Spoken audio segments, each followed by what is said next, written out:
Dear My Diary, kali ini aku akan cerita kisah pengalaman langsung dari salah satu temanku yang sekarang tinggal di kota Bandung, Jawa Barat.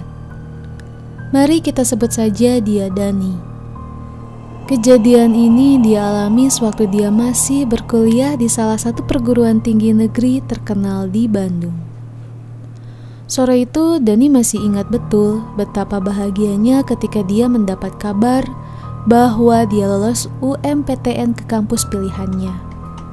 Singkat cerita, Dani yang aslinya berasal dari kota Malang harus mencari kosan yang dekat dengan kampusnya di daerah di Pati Ukur. Dia mendapat kos-kosan yang memang agak murah dan cocok dengan kondisi keuangannya. Mana kosannya bersih dan rapih lagi. Ditambah enaknya si ibu kos udah nyiapin kasur, lemari, dan meja di kamarnya. Jadi nggak usah tuh bawa barang berat dan gede-gede buat pindahan. Tanpa pikir panjang, Dani langsung sikat dan ambil kosan di daerah yang dekat dengan monumen Pancasila itu. Kamar kos nomor 11. Malam pertama di kamar kosan yang baru, setelah meletakkan jam di atas mejanya dan merapikan semua barang bawaannya, Dani pun rebahan sejenak di tempat tidurnya. Mungkin baru adaptasi dengan suasana baru ditambah kondisi badan yang sudah sangat lelah, dia tertidur lebih awal dari biasanya.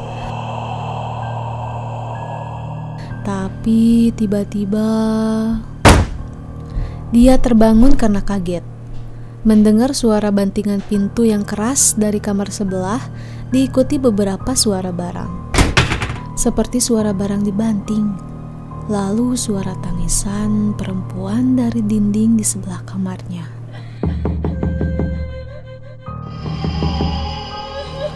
Kesal dan jengkel sih, tapi mendengar suara tangisannya dari perempuan, Dani mengurungkan niatnya. Mau negur, mungkin doi lagi ada masalah. Akhirnya dia hanya terjaga semalaman, karena suara tak kunjung hilang sampai tak terasa waktu sudah menjelang subuh. Pagi hari pun tiba. Akhirnya dia bersiap-siap pergi ke kampus untuk mengikuti orientasi di kampusnya. Sebagai mahasiswa baru, memang ada semacam tradisi cukur rambut sampai habis untuk maba di kampusnya. Tapi sialnya, dia tidak tahu tradisi itu. Dan hasilnya Dani harus push up ditambah bonus bentakan dari para seniornya di kampus itu. Menjelang sore hari, Dani sudah kembali ke kamar kosnya. Karena semalaman Dani tidak bisa tidur, ditambah sudah capek push up tiap ketemu senior, dia langsung tidur pulas di kasurnya.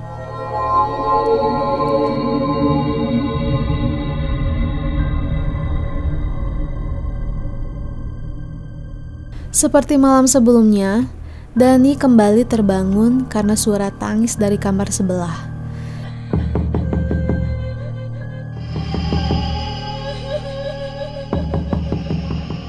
Dia pun melihat jam di atas mejanya. Waktu sudah menunjukkan pukul 1:03 malam. Karena Dani gak mau sampai kejadian gak bisa tidur seperti kemarin, dia memberanikan diri untuk keluar dan sekedar mengetuk pintu di kamar sebelah. Tapi begitu sampai di kamar nomor 12, dia nggak jadi mengetuk pintunya karena dia melihat kunci gembok jelas masih menempel dan terkunci dari sisi luar. Berarti tidak ada orang dong di dalam pikirnya. Mungkin saya salah dengar. Dani pun balik ke kamarnya lagi. Baru saja pintu ditutup, suara tangisan itu pun kembali terdengar dari kamar sebelah.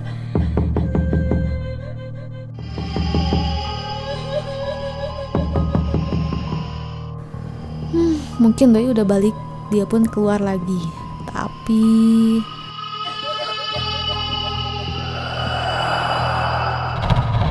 dia buru-buru balik lagi ke kamarnya tanpa jadi mengetuk pintu sambil berpikir keras.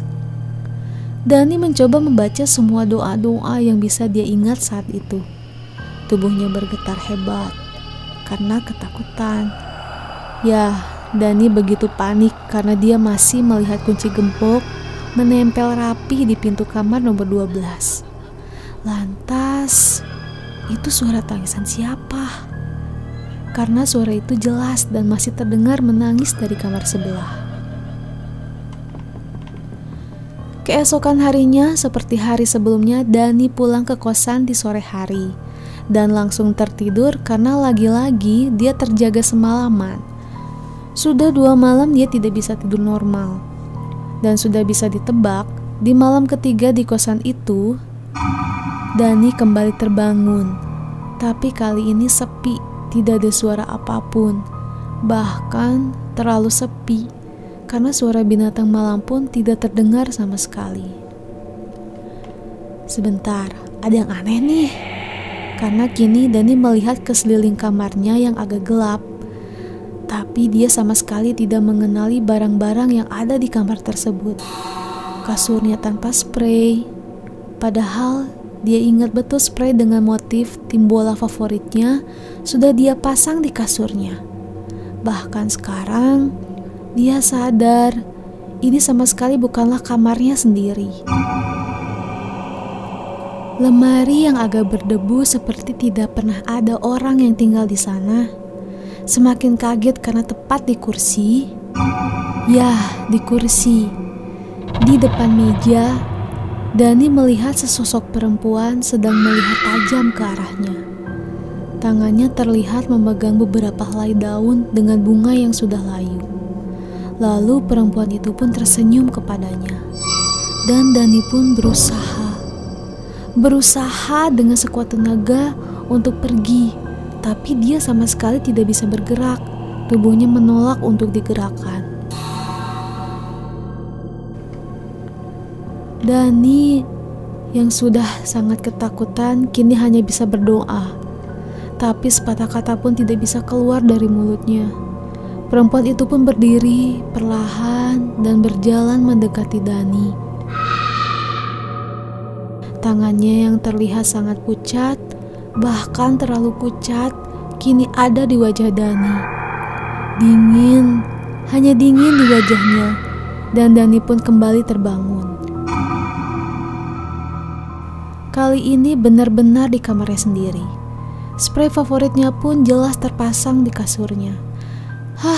Dia pun lega, karena tubuhnya yang tadi tidak bisa bergerak, kini sudah bisa digerakkan. Barang-barang di kamarnya pun dapat dia kenali. Ya, benar, ini kamarnya sendiri. Lalu dia langsung melihat ke kursi di depan mejanya. Dia lega. Sosok perempuan itu pun kini tidak ada. Ya, fix. Tadi cuma mimpi, pikirnya. Baru saja Dani menarik nafas panjang dan bersyukur karena hal itu tidak benar-benar. Tiba-tiba ada daun jatuh di kepala Dani. Dan di atas mejanya ada bunga yang sudah layu. Itu kan bunga yang tadi.